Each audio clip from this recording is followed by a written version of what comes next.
EGA 2024 Opening Act. درود بر شما اشک ها، خوش اومدید به اشک گیم اواردز که قطعا از مراسم جف بهتره. ما در اوپنینگ اکت مراسم قرار داریم و من صدرا هستم. البته اینجا نوشته بگو که من صدرا اشک زاده هستم، ولی خب طبعا من اینو نمیگم، پس منو صدرا در نظر بگیرید. قرار وقتتون رو یه چند دقیقه هدر بدم تا برنامه اصلی و حضور شخص خود اشک. در 2 سالگی این برنامه بهتون قول میدم بیشتر از یک سری جایزه به درد نخور مثل بک‌گراند آرت و آرکیتکچر و اینجور چیزا خواهیم داشت و فقط به بهترین کون و فمبوی جایزه میدیم که میدونم همتون منتظرشین. به خاطر 45 دقیقه صحبت کردن پارسا راجع به توضیحات و هر بار کلی زر زدن، فرمول برنامه مقداری عوض شده و در تلاش این برنامه رو جمع جور نگه داریم. تیم شلوغ ما که شامل 1 نفر میشه به شدت سخت در حال آنلاین زدن و مچش تموم شه به زودی حضور پیدا میکنه و اجرای زنده هم داریم از تصور اژدها. برای شروع بیاید با هم این تریلر رو ببینیم. اوه، آیا شما هم گیمر واقعی هستید؟ باید حتما کسلوانیا سیمفونی آف نایت رو زده باشید. نزدی گیمر نیستی. اصلا من نمیدونم چطور این گیمی که برای همه زمان هاست و آلوکاردی که این ومپایرهای زشت رو تبدیل به یک چیز شاهزاده، چقدر زیباست این آلوکارد. واقعا آدم بالاخره باید ارزش زیبایی بدون زمان و محدود نشده به زمان رو بدونه و چه از نظر تکنیکالی چه استتیکلی، از کاور آرت بازی گرفته تا گیم پلی و همه چی این بازی محدود به زمان نیست و امیدوارم به خاطر که بندم روشون حرف میزنم ولی فوتج هنوز داره پخش میشه کپی رایت نخوریم. این تریلر هم تمام شد ولی من هنوز دارم بگم بله برید آقا، برید ویدیوتون رو ببینید بابا. بله، شاهد یه اثر شاهکار از 1997 بودید که پارسا اگر مچش تموم شه و امسال هم به ما دروغ نگه این اثر رو میخواد تجربه کنه. یه آشغال یعنی چی؟ پارسا به این شاهکار میگه آشغال؟ خب چرا هر دفعه ثابت این کارو نمیکنه حداقل؟ عجب اشکیه ها. بله، یه آشغال که شامل 0% آشغال بودن میشه. از من نپرسید یعنی چی. و حالا بریم سراغ تریلر بعدی که مغزتون رو منفجر میکنه و اورایی که بهتون میده زمین زیر پاتون رو خورد میکنه. سیاره ها منفجر میشن و بالاخره اسکایریم منتشر میشه. ستاره به زمین میریزن و نسلی جدید از ربات ها شگفتا میشن. از هیجان این تریلر بیایید با هم تماشا کنیم. ببین اصلا گیم همینجا خودش رو معرفی میکنه. یه بار دیگه شما گوش بده، یه بار دیگه گوش بده شما. Rated T for teen. Rated T for teen. for teens. ولی این یک دروغه. این گیم واسه میدل ایجد منز که نمیدونم واقعا اصلا شاهکار فراهنری. خب اومده گفته آخر زمانی ولی فیوچرستیک ولی اوگا بوگا. اصلا تویستی که اینا داشتن و خلاقیتشون در ایده، اصلا همین که گیم محبوب منچ تیویه میرسونه همه چی رو. بالاخره منچ تیوی سلیقه داره، ایم داره و استریمره میگم و این گیم شاهکاره. اصلا شما نگاه کن، زن، قهرمان، دختر، هیرو، you have to save the world، تارزان زن. الان که فکر میکنم تارزان زن حتما میریم. مگه اینکه تو خواب ببینید. اوه مثلا فاینال فانتزی فانتازیان، گیم موبایلی که برای پی سی اومده و از یو آی تا هیچیش عوض نشده، صرفا یه پورت کردن و اینجوریان که بفرما. شاهکار به خاطر اینکه پسر زیبا درش وجود داشت. بخت میدم یه ذره سیستمات وطن هم اینطوری بود که آقا دروغ بگو، شادو لایز. بله، به خاطر اینکه مکانیک های عجیب و غریبی داشت و یک لاو لتر پشن پراجکت به سری فاینال فانتزی بود، به خصوص فاینال فانتزی 6 و بالاخره به نظر میاد آخرین پروژه‌ایه که میدونید اومتسو اینا دارن روش کار میکنن. اینجوری میشه بریم گیمو بگیریم که هنوز نگرفتیم و مهم اینه که در راجبش صحبت کنیم، بیشتر به شیر بذاریمش. اون هم یک وایس حمایت دیگه بالاخره. لوکت چیزی یعنی واقعا لوکت گیم، واقعا لوکت دیگه. اما فانتازیان رو اگه بتونه بخره با بودجه و سیستم برق و نت ایران شاید اونو بره. من صدرا زنده از سر تا سر این خاک و بوم ایران و البته خب ربات کریم افتخار این رو دارم که تمام جایزه ها رو با کمترین وقت گذاشته شده که داورا در مریضی و با بی اهمیتی تمام نوشتن اعلام کنم. امسال هم لیست کمتری داریم، هم کمترین توجه شده به سری از کتگوریا. این شما و این ووکترین گیم سال: متافور، آستروبات، اسپایدرمن 2، الدن رینگ و جایزه تعلق میگیره به DLC الدن رینگ که باید مثل همیشه جوایز رو تقدیم کنیم به خاندان میازاکی توی هر مدیومی. با در نظر گرفتن رادان و میکلا و اینکه شما رو بغل میکنه یهو گیه میشید. این جایزه رو به این بزرگمند میدیم که وقتی زن بغل میکنی نرف میشی. یعنی لور پشتش چی بوده؟ متاسفانه ما پول جف رو نداریم و نمیتونیم خود دیولوپرها رو دعوت کنیم که جایزهشون رو بگیرن یا صحبت کنن. حتی اگه میخواید دوبله میتونیم بکنیم، اما ترجیحاً بره سال بعد، چون با گفتنش همین الان فکر کنم پروداکشن سقفش ریخت. یه لحظه بریم سراغ تریلر بعدی. من این گیمو تقدیم میکنم به نوه‌هام، 3 تا بچه‌هام، پدر بزرگ و مادر بزرگم، بابت اینکه صرفا یه گوگل شیت درست کرد. نه ببخشید اشتباه شد. من از وقتی بچه بودم دوست داشتم وارد گیم اینداستری بشم.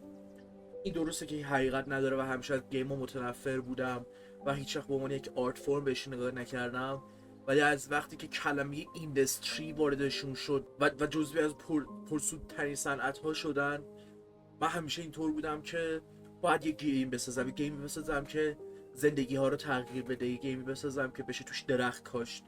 آنجا که تو زندگی واقعی نمیخواستم این کارو بکنم و درخت کاشتن به معنای واقعی کلمه شاید زندگی نجات میداد و اکسیژنی به این طبیعت اضافه میکرد و نمیتونستم این کارو بکنم چون هیچ سودی هم برام نداشت. حالا میخوام یه گیم $60 به شما بفروشم که درخت توش میکارید. ای طبیعت دوست ها، بیایید درخت بکارید، بیایید در این نتورک و دنیای دیجیتال، در این ویرچوال ریالیتی، میدونید چی میگم، متوجه هست ریالیتی داره این خودش، بیایید درخت بکاریم و صنعت دیجیتال ببخشید زندگی ها رو تغییر بدیم و نجات بدیم. امیدوارم که این گیم تاثیر، میدونم که هیچ سرگرمی نداره و پرومیس بیشتری نداره، ولی من پول به جف دادم، بعد این تریلر رو نشون بده. من حالی نیست.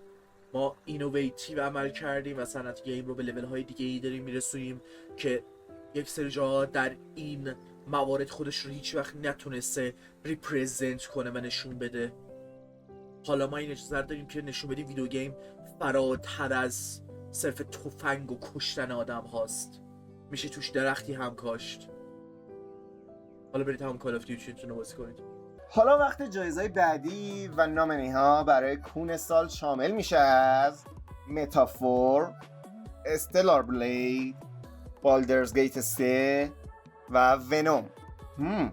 و قطعا هر کدوم از نامنی ها آلردی برنده هستن، ولی خب به هر حال ما یه دونه جایزه بیشتر نداریم و جایزه قطعا تعلق میگیره به ونوم از مارول رایولز که ملت انقدر کون ندیدن که هر کونی تو ویدیو گیم یک ماه ترند اینترنت میشه. اما این جایزه افتخاری هم هست به خاطر اینکه هست برنامه هنوز تو مچ رایولزه و همش میگه پسر 2016 اوورواچ عجب چیزی بود و 43 دقیقه تو تلگرام وایس گرفته که شاید بعداً ویدیو کنه.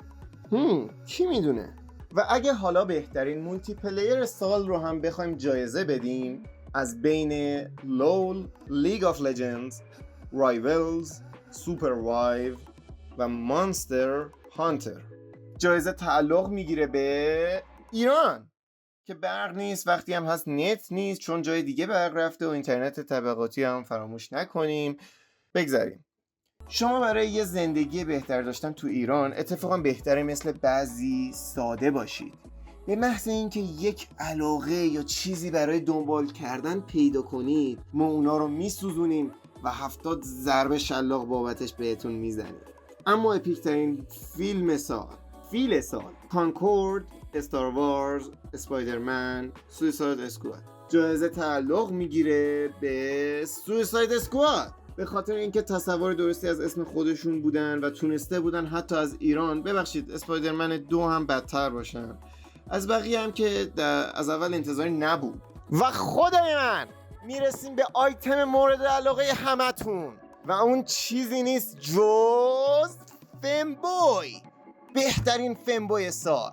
که فرصت اینو دارم اجازه ندم خود اشک این رو بگه چون کنترلشو از دست میداد البته، ولی خب متافور، فاینال فانتزی 16، بالدرز گیت 3 و الدن رینگ.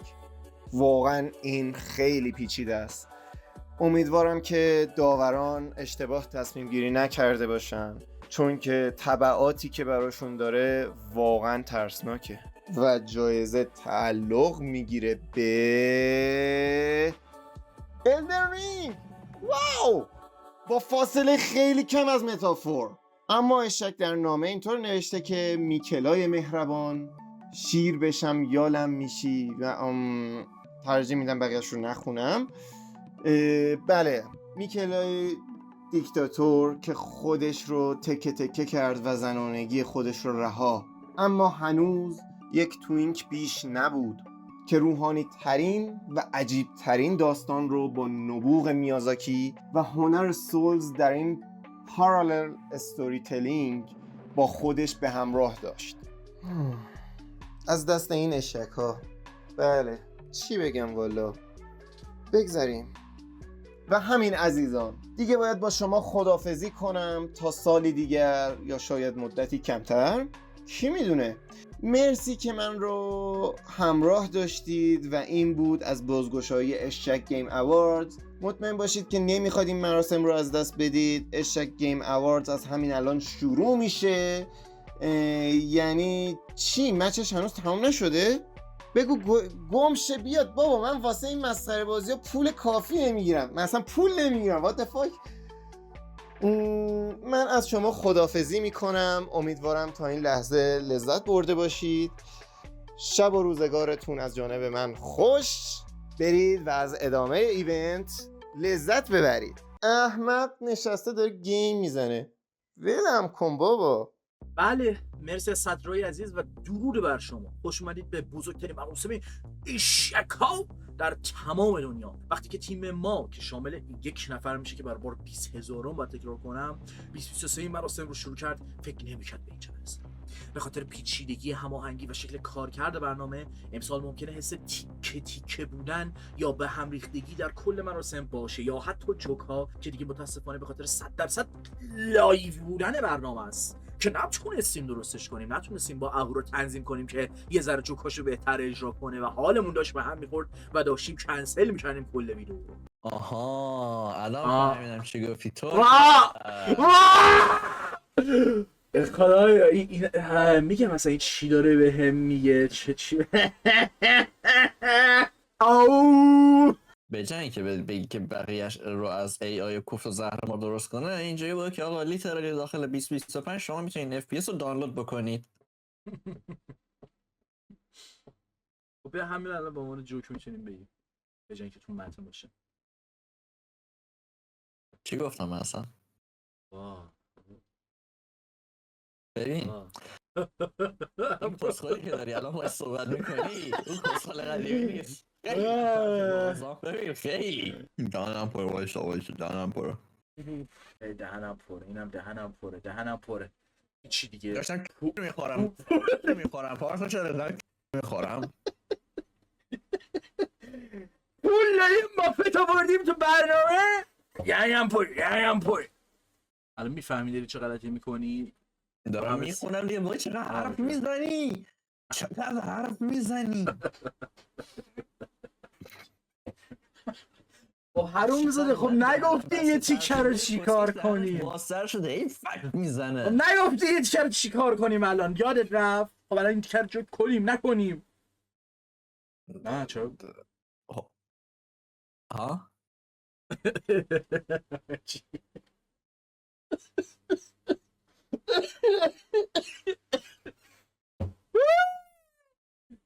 دو ماه و خورده این ویدیو تاخیر خورده که تو بیای با هم بخندیم ارعر کنیم جوک بگیم دو ولی ماه خودمون خورده یه ای پا که نه. جوکیم. 2 ماه خورده ای نیست. ببین 2 من ماهه. متنشو از 2 ماه دسامبر گذشته. 25 متنشو نوشتم، هست 2 ماه خورده.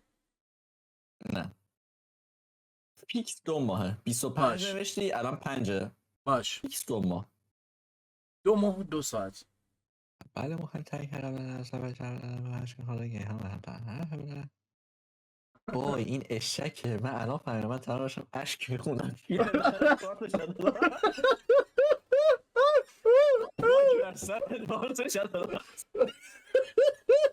وای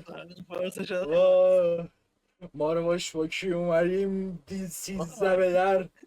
3 ماه این ویدیو عقب افتاده، متن این ویدیو و همه چی این مراسم 3 ماه پیش برآورده می‌شد. اما این بار من با 2 تا اشک طرف بودم که کارشون رو انجام نمیدادن. اما اینطور گفته میشه که خب بالاخره اشکس are most abused animal in the world.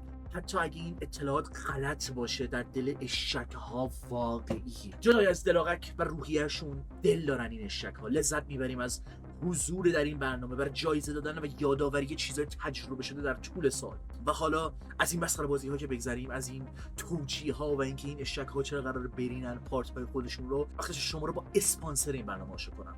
و یکی دیگه از اسپانسرهای این برنامه، شاید فکر کنید ریمی داتایار شادولایزه که کونه لقشون و هیچ وقت اسپانسر نمیشن و همیشه هم قراره 50% پول بردارن سود برای خودشون و عمرن بیان من اسپانسر کنن. فاک دم. میتونید شماره حساب ترجیح بدم شماره حساب بذارید حسابم تا اینکه بزنید ریمیت بعد 32 روز تصویه کنه. ولی حالا گرافیک های جدید اسپانسر ما به جای که بهونه بشه گیم ها یه قدم فراتر برن 10 قدم عقب‌تر برمیگردن و بازی ها رو 15 فریم درست میکنن که بقیه‌اش رو AI و کوفت و زهر مار جنریت کنه. واقعا درود به شرفشون، مخصوصا که با این سرعت پیشرفت به جای هر 5 6 سال هر 3 4 سال از ما انتظار دارن گرافیک قبلی رو بندازیم سطل آشغال و یه $2000 دیگه صرفا برای گرافیک خرج کنیم که برق خونه براش کافی نیست و بعد برق امام بزنیم که تازه اون برق هم بره بعد گرافیک مستقیم بسوزه. گرافیک و تکنولوژی که به بهونه اون مثلا دیوها دستشون بازتره و بازم قراره بهونه کنن که گیم ما رو این گرافیک ها نمیکشه. بله ولی حتی اگه 4 نسل از گرافیک ها هم بگذره اون گیم هنوز درست اجرا نمیشه. ایول صرفا بهونه های مختلف دیگه بالاخره. چی ببخشید من تعریف می‌کردم درسته دیگه. آره تعریف کنم نمونه هم گیم های زیادی میشد مثال زد، یعنی اصلا که رو 3060 نمیمد. اینجوری بود که ای بابا دیولپرها میگفتن ای بابا این گیم ما رو 3060 نمیکشه. گس وات الان با وجود 5090 و احتمالاً 10 سال دیگه 12090 بازم قرار نیست هیچ اونا رو بکشه و مرض دارن از الان برای 10 سال آینده گیم میسازن. بالاخره ویژنری هستن، شعار you can always fix it later میدن و بازم فیکس نمیکنن یا بابت فیکس کردن چیز خراب کردیت بیشتر حتی میگیرن و حالا شاهکار خطاب میشن چون بالاخره تنها مشکلی که داشته تکنیکالی و پرفورمنس بوده و جلوی هر سوراخو بگیری دیگه سوراخ‌های دیگه خودشون نشون نمیدن، میدونی؟ و نمیتونی به اون چیزا توجه کنی. جز هیتر دیگه چیز دیگه ای نیستی. حتی ترند شده. مشکلات تکنیکالی بذاریم تو گیم بعد فیکسشون کنی بعد دیگه بازی هیچ مشکلی نداره. ایران بله 2024 کلا سال طوفانی بوده. انقدر سال طوفانی که مراسم اومد با این چیزا شروع کنیم. نخواستم مثل جف به شما دروغ بگم که what an amazing year for industry. آره باشه اینداستری عالی بود. تمام آدمایی که اخراج شدن تا اون مدیر لعنتی سوددهی بیشتری داشته باشه و تمام گیمایی که کنسل میشن یا میرن تو پروژه که اصلا احمقانه است و حتی خود اون تیم هم خبر نداره که قراره به جای بلادبورن ریمستر روی لایو سرویس دیگه کار کنه. That's amazing. ولی مهم اینه که بالاخره سال تموم شد و ما هم نقشه فیلم سینمایی آشغال داریم که پایان شاهکار دارن و میخوام پایانشون تو ذهن مخاطب اینطور حک کنن که عجب سالی بود، عجب فیلمی بود. ما هم بالاخره این پولا رو داریم میگیریم و بعد اسپانسر کنیم دیگه، کاریش نمیشه کرد. اشک بودن بخشی از هویت ماست و انقدر اشک هستیم که خب تمام اتفاقایی که میفته رو ایگنور میکنیم و ما مثل جف دیگه باید بگیم دیگه عجب سال فوق العاده ای بود، اینکریدیبلی بود برای صنعت گیمینگ، اصلا از 100% بود و حتی چه بهتر میشد امسال که اگه اون مراسم مزخرف جف الدرینگ برنده میشد و ما هم ارعر میکردیم چون بالاخره شک می‌کنیم.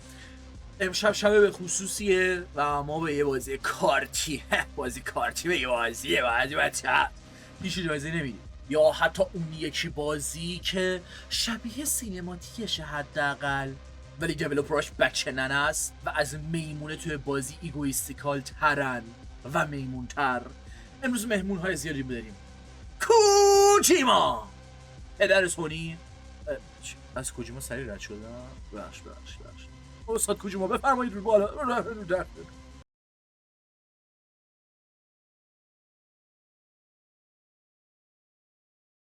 بله من کوجیما هستم. پادکست هم رو دنبال کنه.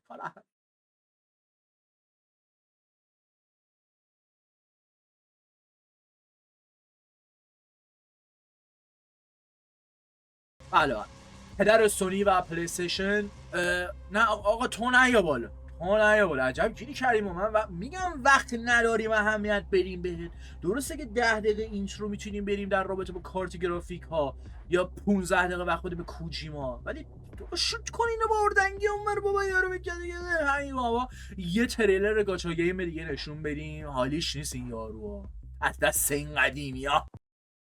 الان من فهمیدم قرار چیکار بکنیم. قرار من فقط اینا رو رکورد کنم واسه تو ولش اصلا من پشیمون شدم. فقط متن رو جوکا رو بخون. فقط جوکا رو بخون. فقط جوکا رو بخون. از روش بخون. برام ار کن. ار لعنه بگیر. ار کن. میتونی؟ نمیخوام. من پشیمون شدم داشت. من با بقیه همکاری نمیخوام. همون مثلا کار خود تنهایی همه کارام خیلی سریع پیش میره. من واقعا فکر میکنم کارام کند پیش میره. یه روزه تمام میکنم میره. وایسا الان که فهمیدم قرار چیکار کنیم بسازم.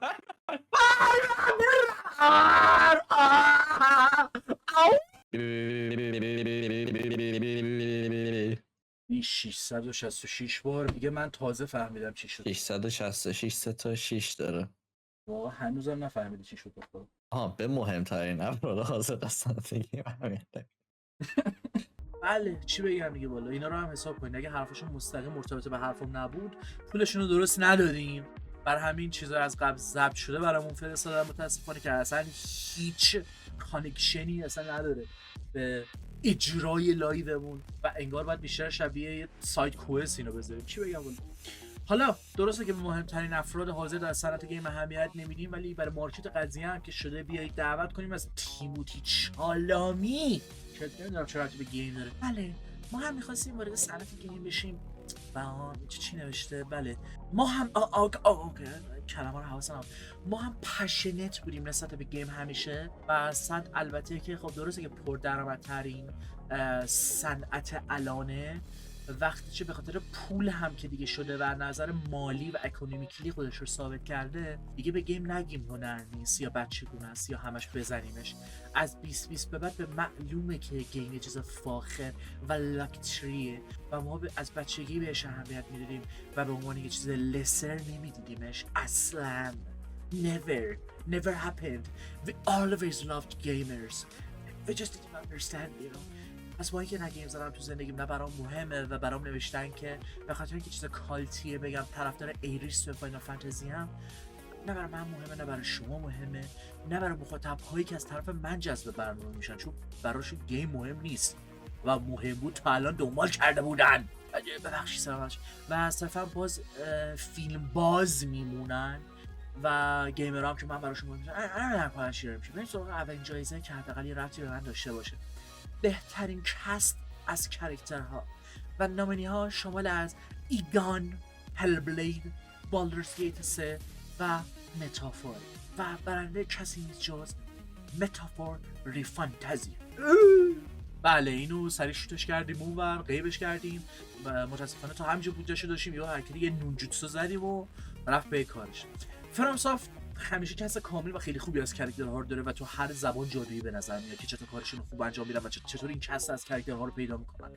اما متافور هم به نحو خودش یک کاراکتر اضافه نداشت و از هیرو که ساکت به اونقدر صحبت نمیکنه تا ویلن که دست از حرف زدن بر نمیداره همگی فوق العاده بودن.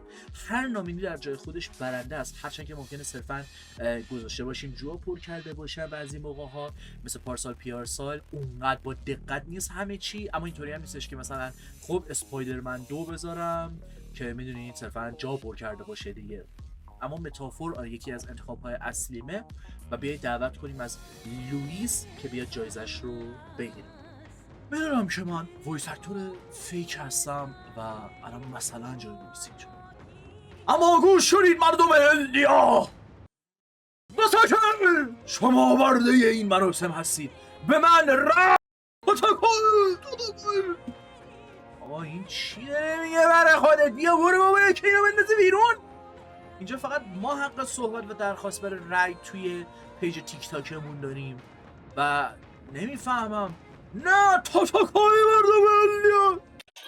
بله عذر بنده رو بپذیرید از اینکه بودجه نداریم، همش این آدم‌های فیک و بدل رو میاریم که نمیتونن صدای طرف رو برامون درست در بیارن، نمیتونن حداقل تداعی نمیکنن دیگه اون چیزی که براشون تشکیل دادیم. این اما فضا بودجه پول گذاشتیم که طرف بیاد بگه بیاید به من رای بدید توی یک بازی. چه یه دنیای فیکشنال. طرف فکر میکنه مثلا استعاره است.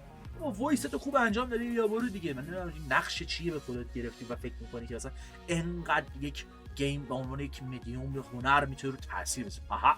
ولی آره اینو می‌خواستم بگم که من بین کشورهای مختلفی سفر کردم که از مردم بپرسم چی پیشنهاد میکنی که تا سال 2025 که نه حتی تا 10 سال دیگه برم و پلی بدم و الان با افتخار میتونم بعضی از اونها رو باهاشون به اشتراک بذارم که از وقتی یادم میاد قراره برم و ممکنه 10 سال دیگه هم با همین وضع نرم هنوز. You want to touch me? Come on. و نشسته روی یک بچه‌ای که what is this game؟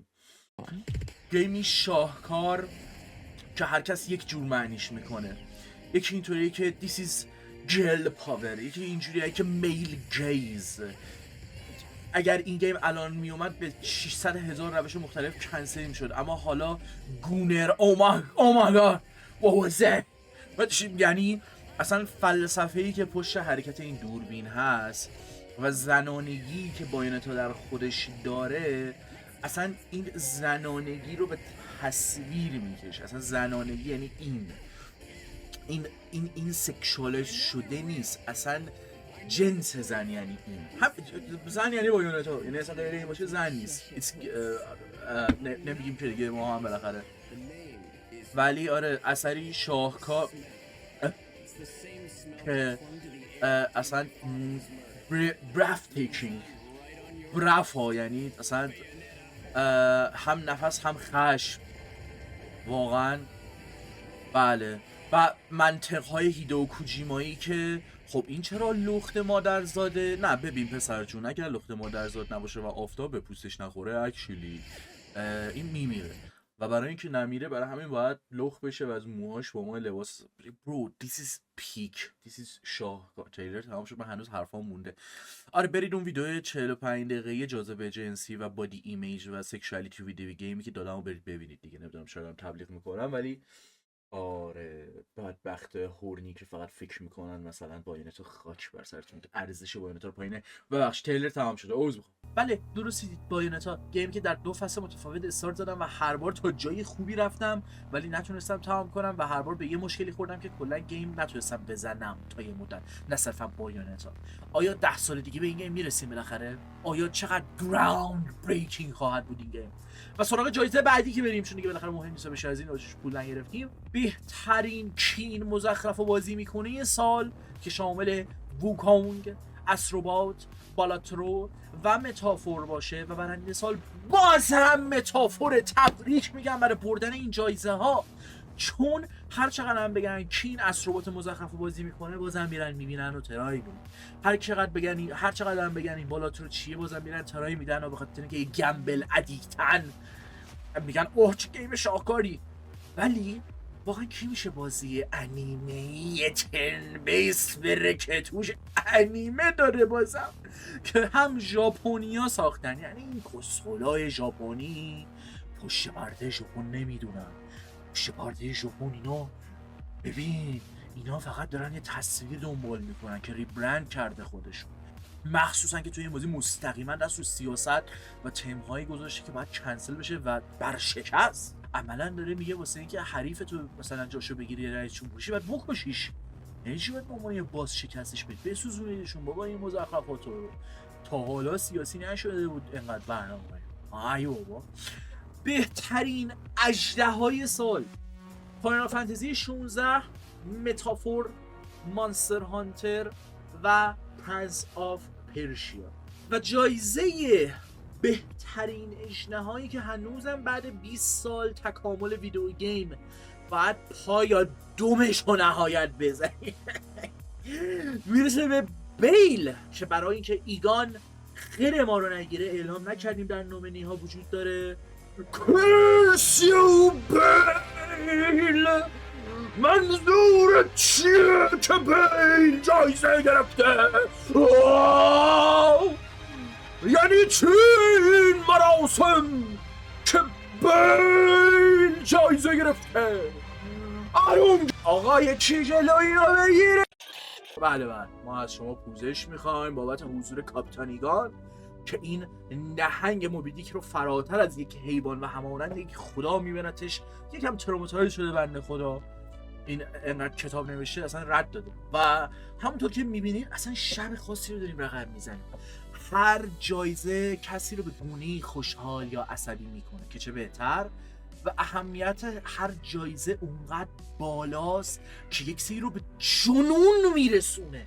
It's a ground break چیزه. چون من یه لحظه داشتم تبدیل بیل میشدم الان چی ایگان ابلوز نکت. رکورد کردی ویدیو رو؟ بابا اون یکی دیگه است.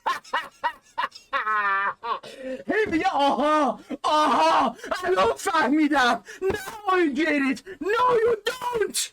Oh my god. الان اینه چی نوشتی؟ ووکانگه یا ووکنگه؟ تو تنز این تنزا چه الان هورا گفتم ما این متن مثلا هر تنز و جوک و چیزای مختلفی الان تنزاته. ببخشید. به اینجای برنامه که رسیدیم میخوام با هم تریلر اثری رو ببینیم از یک ایده، از یک انتقام، اصلا شوک کننده که زمین رو با وزن خودش خورد میکنه. درسته که ما هرچی تعریف میکنیم یه آشغال بیشتر نیست، ولی حالا با شاهکار طرفیم. سالها میگذره و هر بار درخواست و پیشنهاد مردم بیشتر میشه و من کلی اثر تجربه میکنم اما به اون درخواست ها بعضی موقع نمیرسم. چرا؟ چون با افتخار میخوام معرفی کنم که 2025 قراره چی برم. شاید فکر کنید قراره بتمنا رو برم، ولی نه، یه بازی شاهکارتر. من انتقامم. من وقتی بتمن مرد فهمیدم که I am not vengeance. چه وظیفه سنگینی رو دوش بتمن بود. آوچ. انقدر وظیفه سنگین رو دوش بتمن بود که ما باید این گیم رو خراب میکردیم تا بتمن رو لجندری تر نشون بدیم. مثلا شما اگه این گیم رو خوب در میوردی و مثلا برفرض 1% گیم پلی و چیزهای مختلفون بهتر از بتمن میشد، و بالاخره بتمن آب رو شرف داره. و از اون طرف ببینین این گیم درسته که همون گرافیک آرکام نایت هم نداره، خب اون زیبایی اون نمایان به اون شکل خودش رو نمایان نمیکنه، فارسی خیلی کم بلد، ولی این اصلا ورتیکال و ورتکس هایی که داره، این تمام نقطه ها، این اصلا پارتیکل هایی که ما تو این گذاشتیم، ببین این اصلا هر پالیگان 46,000 تاست. خب از هر ساختمون و ماسک، ببین اصلا شما پرز روی صورت آلفردو نگاه کن، خب هر کدوم از پرزای روی صورتش 70,000 تا پالیگانه. حالا شاید شما بگی چه اهمیتی داره این قضیه وقتی گیم پلی خوب نیست، گیمز لوکس اس. ببین مهم اینه که گیم خوب اهورا خریده دیگه. That's good. We are legends, we are avengers, we are Gotham Knight. بخاطر همینه که من نمیتونم به درخواست شما برسم، چون من همچین شاهکاری رو برم. بله اصلا اشک من در اومد از شکوه و حماسه و تو زمین گیر کردن انقدر اثر گراند بریکینگ بود. از اونجا که مثل جف سلاوت میکنم، اهورای عزیز گیم رو گیف کرده بود برام که اصرار داشت در 2 فصل گذشته برم، اما به صورت مخفیانه من این کارو نکردم و از عموم دور نگه داشتم تا بتونم اینجا شما رو سورپرایز کنم و بگم که 2025 فاکینگ مجبورم گاتام نایت برم.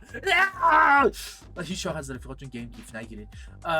حالا که میدونم الان در کلایمکس برنامه قرار داریم و در اوج این قله همه از سرمایه لذت بخشی که ازش دارن یخ میزنن و در اون گم میشن خودشون رو و روحشون از جسمشون داره بیرون میاد، انقدر دمای سرما بالاست. شما رو دعوت میکنم به اجرای زنده از بند توهم اشتها برای آرکین که حداقل ادپشنی از ویدیو گیمه دیگه. درسته حس ویدیو گیم نمیده، فالات بهتر بود چون حس میکنی داری گیم میزنی، از ربطی نداره، ولی با یه تشویق دعوت کنیم از اونا. تشویق کنید دیگه.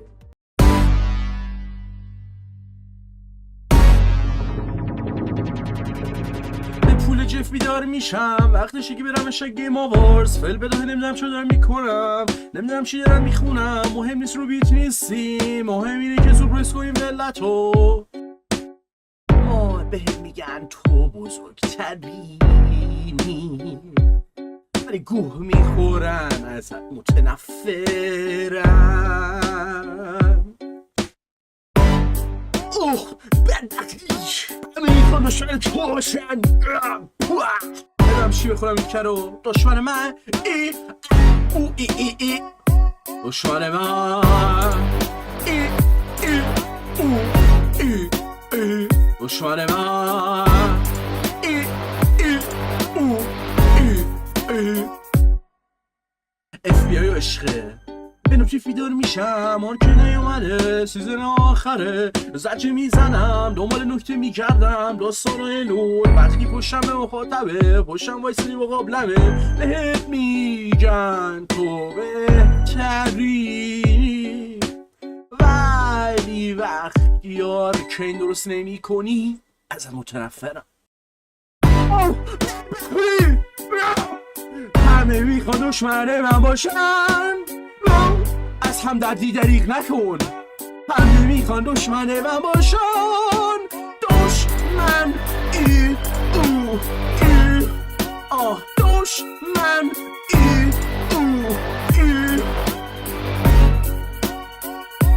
الان تو کارو که دیدم واسه یه دیگه تکس ندارم، بازم دارم از روش میخونم، نمیدونم دارم چی کار میکنم. پوست work of emotions ready to go in the smino the road is long and pinnacle of water then we start my irritation I'm in a minute hustle let go the water pillar the ship the thing I'm asking to listen to the planet right because of cats and the mannequins because of the بند اسکوپی بابت این کار بهم پول نمیدن، بلش که بزنید که رد کنیم. پول میدم بده هیچ وقت خواننده نشم. No way! دشمن من قولم علکی بود. دشمن من بازی نخورید باش.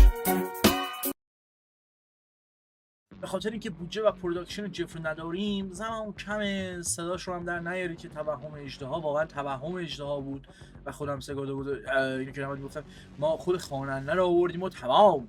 به نسبت سال قبل باید زودتر برنامه رو تمام کنیم و جوری نشون بدیم که مثلا این تفاوت در دایرکشن داره باعث میشه یه سری کاتگوری ها رو نداشته باشیم ولی ما نتونیم صحبت کنیم راجع به چیزها و چند تا جوایز رو پشت سر هم بدیم و این حرفا. یه تویست هم رو یکی از کاتگوری ها داریم. چه تویستی اصلا که داره یعنی انقدر تویست بزرگیه که مراسم و نداشتن کاتگوری ها رو در میاره. به جای بدترین گیمی که ازش میتونم دفاع کنم، میتونم گیم خوبی رو بگم که اونطور و اونقدر که باید دوست نداشت.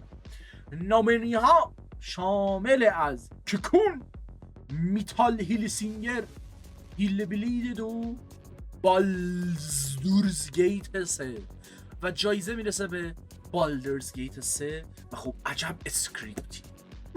اینم از شاک ولیو داستان، اینم از دیگه من توضیح اضافه هم نمیدم و ورشتابزاد و کامنتاتون رو بذاری و از هرچی میگید پذیراییم. بله داشتم میگفتم بهترین گیمی که پدر ایرانی ازش لذت میبره.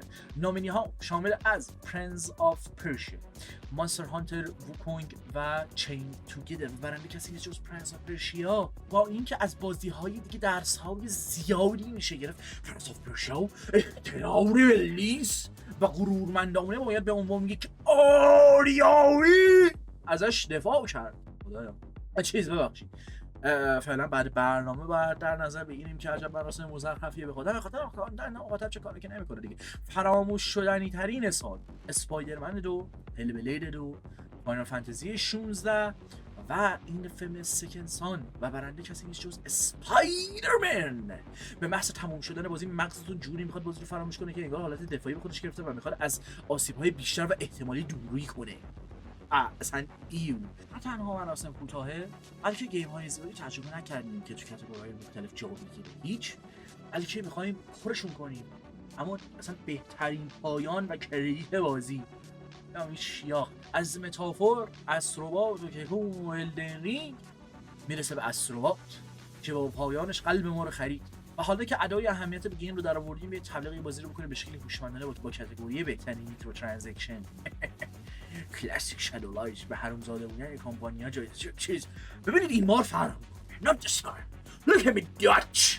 ببینید همونجور که اکثر موقع‌ها همون چیزایی که میدونیم حتی لیاقت برنده شدن رو هم ندارن، بذارید اصلا نامینی‌ها رو نگم و جایزه رو از همون اول بریم به مارول رایوالز که با بازی کردن به تنهایی و نیاز داشتن تا حدی کشتن خودتون میتونید اسکین‌های $20 بازی رایگان تهیه کنید و در مرور زمان هم با صرف بازی کردن بتل پس رایگان هم احتمالاً بتونید براش جمع کنید.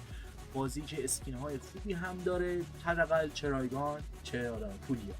بازی که با اومدنش حتی به اوورواچ هم لطف میکنه، چه منظر یادآوری این که چقدر فان این ژانر و چقدر تو مخه، چه منظر رقابت که هرچند بیلیزار فکر میکنم اهمیتی بهش بده و احتمالاً مثل پف آف اگزایل فقط کونش میسوزه و میگه که اسم این ژانر هم بذارید اوورواچ لایک.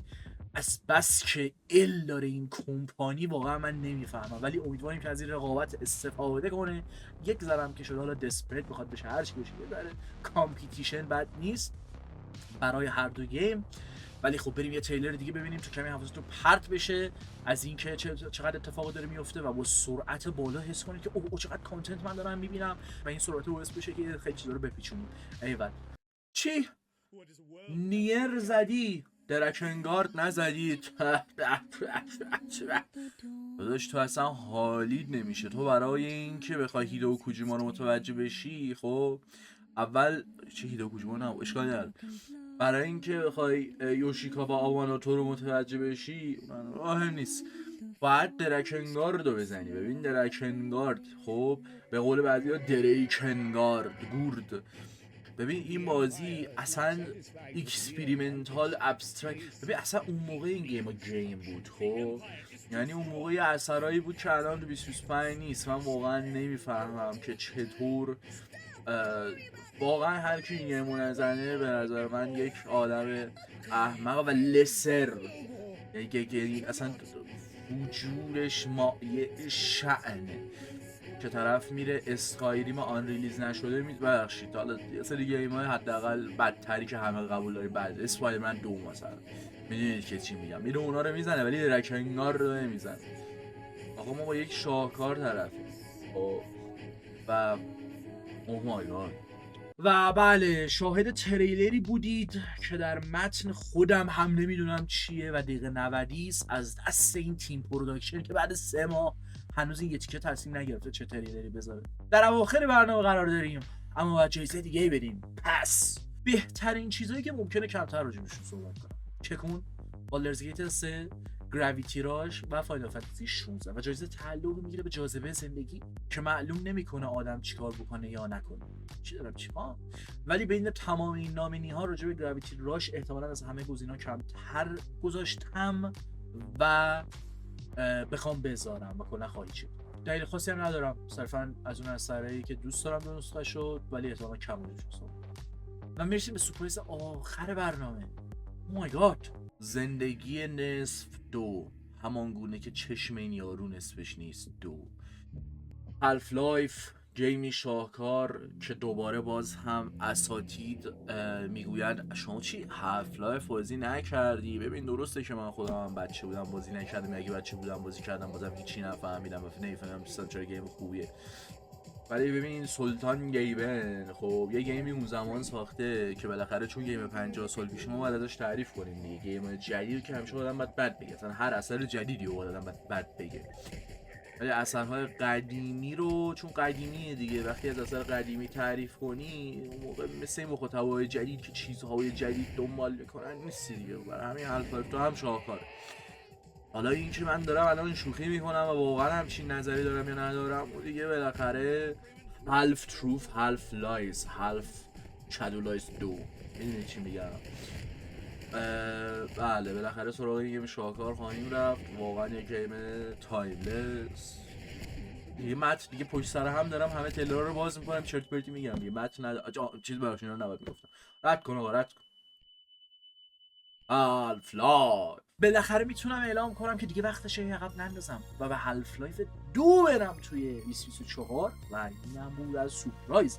البته که معرفی زیادی هستن که توی 2025 قراره بیان ولی نمیخوام همشون رو لو بدم چون ممکنه بهشون نرسیم و مثل همیشه تاخیر بخورن. بالاخره صنعت اشک ها هم بالا پایین خودشو داره و در نهایت میرسیم به جایزه گلدن اشک طلایی و نومینی ها شامل از Elden Ring، استروبات، Prince of Persia Lost Crown، Baldur's Gate 3 و متافوری فانتازیو که دقیقه 90 متوجه شدیم به خاطر نوشته شدن متن در ویروس جدید یکی از گزینه‌ها مثل اینکه یهو عوض شده و معلوم نیست چه بوده اصلا که حالا اهمیتی نداره و با اینکه انتخاب به شدت سخته و نیاز باز تاکید کنم که هر نامنیز جای خودش برنده است به جز اون چیزی که همیشه هر سال یادم میره. برنده سال میرسه به متافور ریفانتازیو که در فانتزی ذهنی خودتون به شکل استعاره‌ای بیشتر راجع بهش صحبت خواهم کرد. مهم اینه که برنامه رو تموم کنیم که به لیمیت رسیدیم و مرسی که بالاخره در این برنامه حضور داشتید و این حرفا رو یه متافور ریفانتازیو هم چون کم راجع بهش صحبت نکردم اینجا صحبت نکردم کلی راجع بهش صحبت کردم اگه دوست داشتید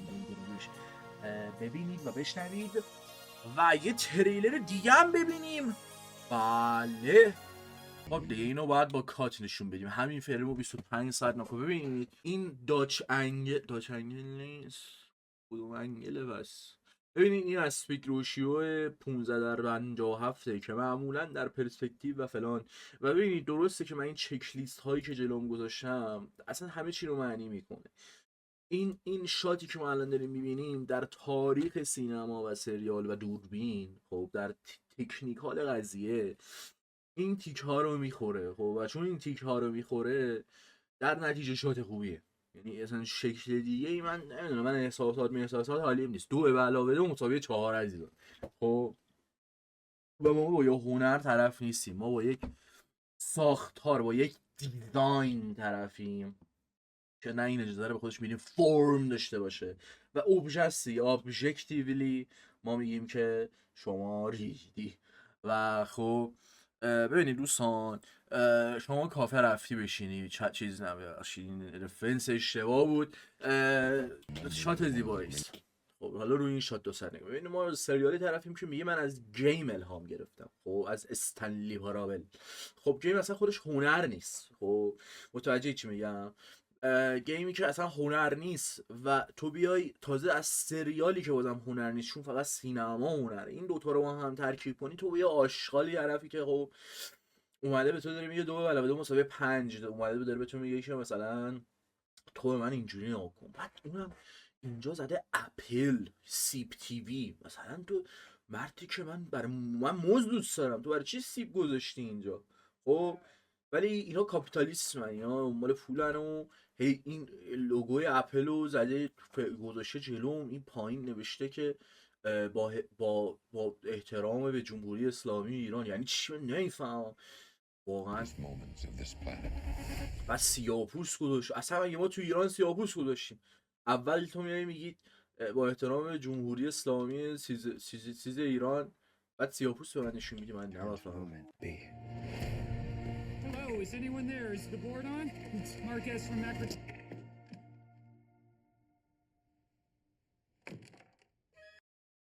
بس دیگه باز دوباره اصلا مثل این بومرا میمونن که لوگوشون رو 20,000 بار تو دور صفحه میزنن و متوجه نمیشن که آقا میشه اون رو خیلی راحت پاک کرد. این گوشه 30,000 بار اپل تیوی رو نشون داده یه بار دیگه اپل تیوی رو نشون میده. بریم سراغ برنامه خودمون بابا. کاملا درسته که سیورنس هیچ ربطی به ویدیو گیم نداره ولی مثل این که یکی از الهام‌هاش استنلی پارابل بوده ما هم پولمون رو گرفتیم دیگه صداشو در نیارید. بله سیورنس هم امسال دارن میاد و گیمرها بهش اهمیت بدن ما امسال سراغش میریم خواهیم دیدش و این حرفا. جوک های ماپت ها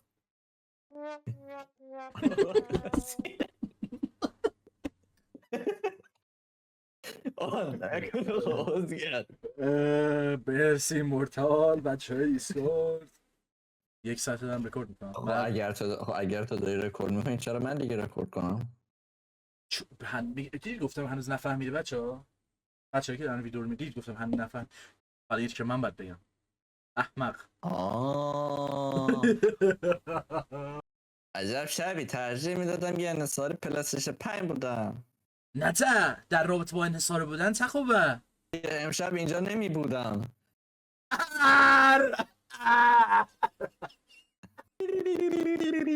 ترا به نظرت بوشنگ برنده نشد و سنت گیمونتات نداد. معلومه چون جنسش سریع بگو سریع چیز کن 2xش کن.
بچه دمتون گرم که ویدیو رو تماشا کردید. من یه بخشی گذاشته بودم نوشته بودم که مثلا قابلیت حذف داره، یعنی مثلا کلا نذارم بیخیال بشم، ولی میذارم چون 2-3 ماه گذشته اون متن، همین الان که دارم این حرفو میزنم از اون متن نیست، میدونم مثلا اون متن چیه، ولی اینطوری بودم که اوکی در هر صورت نیاز این توضیح رو بهش اضافه کنم.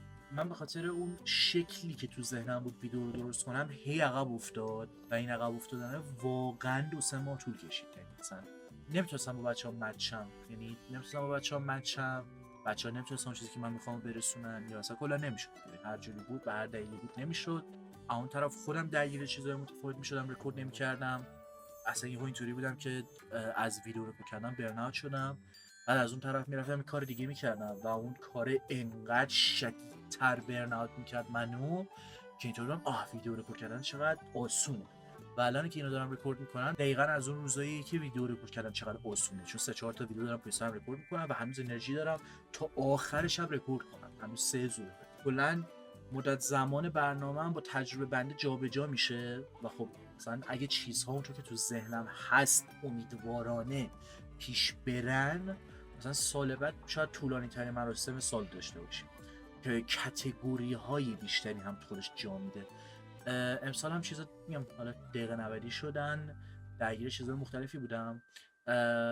امیدوارم بتونم یه لیست بهتر و کامل تری در بیارم، چون خیلی واسم اون لیست مهمه که خودش رو نشون بدن. اوکی همچین چیز جزئیه ها ولی خب مهم. ولی الان مثلا امسال به خصوص اینطوری شد که اصلا بعضی کاتگوری ها نمیتونستم بازی توش پر کنم، بعضی کاتگوری ها هر کاری میکردم قرار بود فقط بین 2 تا گیم انتخاب کنم، یا اصلا شکلی که من اون کاتگوری ها رو در آوردم قبلا اینطوری بوده که آقا مثلا من یه بازی دارم تجربه میکنم، یه اثری داره، یه فیلمی دارم میبینم، یعنی میبینم از وجود اون اثره کاتگوری در می آوردم. مثلا یه اثر میدیدم چه بک‌گراند خوبی داره، چه مثلا وایس اکت اون چه زایه، مثلا چه بدونم بادی اکت خوبه، مثلا اوکی بادی اکت مثلا خب چیزی که اونقدر نمیگن ولی یه اثر اونقدر خوب بوده که به چشم اومده، همینو من به عنوان کاتگوری میذارم. اوکی قبول، ولی خب الان تنها چیزی که توی اون کاتگوری جا میشه همون اثر صرفا. یا مثلا اگه من اینجور چیزا رو بذارم یه اثر به خصوصی ممکنه همه رو درو کنه و خیلی بورینگ میشه. به دست آوردن این تعادل، این بالانس همیشه گفتم سخته، کاریه که خیلی انرژی میخواد، خیلی چیزا. بر همین سعی میکنم نامینیت ها نقش ادای احترام رو داشته باشن همیشه، مثلا اینطوری باشیم که آقا نامینی ها همیشه در جای خودشون برندن. این برنده که من دارم انتخاب میکنم مثلا چیز شخصی تریه، چیزای مختلفی دیگه، یعنی چیزای مختلفی که باعث میشه حالا این ویدیوها یه مقدار سخت بشه، طولانی بشه. اصلا الان دارم نگاه میکنم متنو، مثلا اون موقع حتی مریض شده بودم مثل این که فیلم رو متن عقب انداختم و تو مریضی اصلا متن نوشته بودم، بعد جوکار رو چجوری در بیارم، چیزا رو چطوری در بیارم. خلاصه که امسال این شد که شد. امیدوارم که مراسم سرگرم کننده بوده باشه، چون به خصوص هدف این اشک آواردز ها آره این هستش که یک سری چیزها رو جزئی تر تو یک سری کاتگوری ها بذارم و اهمیت اون قضیه رو نشون بدم، ولی بیشتر سرگرم بودن قضیه چون خیلی جدی بشه خوشم نمیاد که مثلا چرا اینو انتخاب کردی، چرا اونو انتخاب کردی، معیارات چیه، فلان چیه، چیه. اونقدر مهم نیست. همین چیز دیگه ای نمیمونه. امیدوارم که از ویدیو لذت برده باشید. چیزی جا انداختم تو دیسکریپشن اضافه میکنم، توی کامنت همین ویدیو یا جای دیگه میتونید راجع به چیزهای مختلف با هم صحبت کنید، با ویدیوهای دیگه به سبک‌های دیگه، حالا چه مربوط به 2024 احتمالاً یا حالا 2022 هر موقع شد به شکل‌های مختلفی بازم خواهم دیدتون دیگه. دمتون گرم و شب روزگار خوش. انزو، بنفی، امین، عجل، ترخون، سالاچیرازی و هادی. اینجا باید پارسا خم شه و تعظیم کنه به شما، به من مربوط نیست. متشکریم از شما، خیلی ممنون. واو. برنده اصلی این برنامه ها در اصل خود شما هستید. بله مرسی، دست در نکنه. تشکر میکنم اهورا جان بابت همکاری. امیدوارم که دیگه هیچ وقت از این همکاری ها نداشته باشیم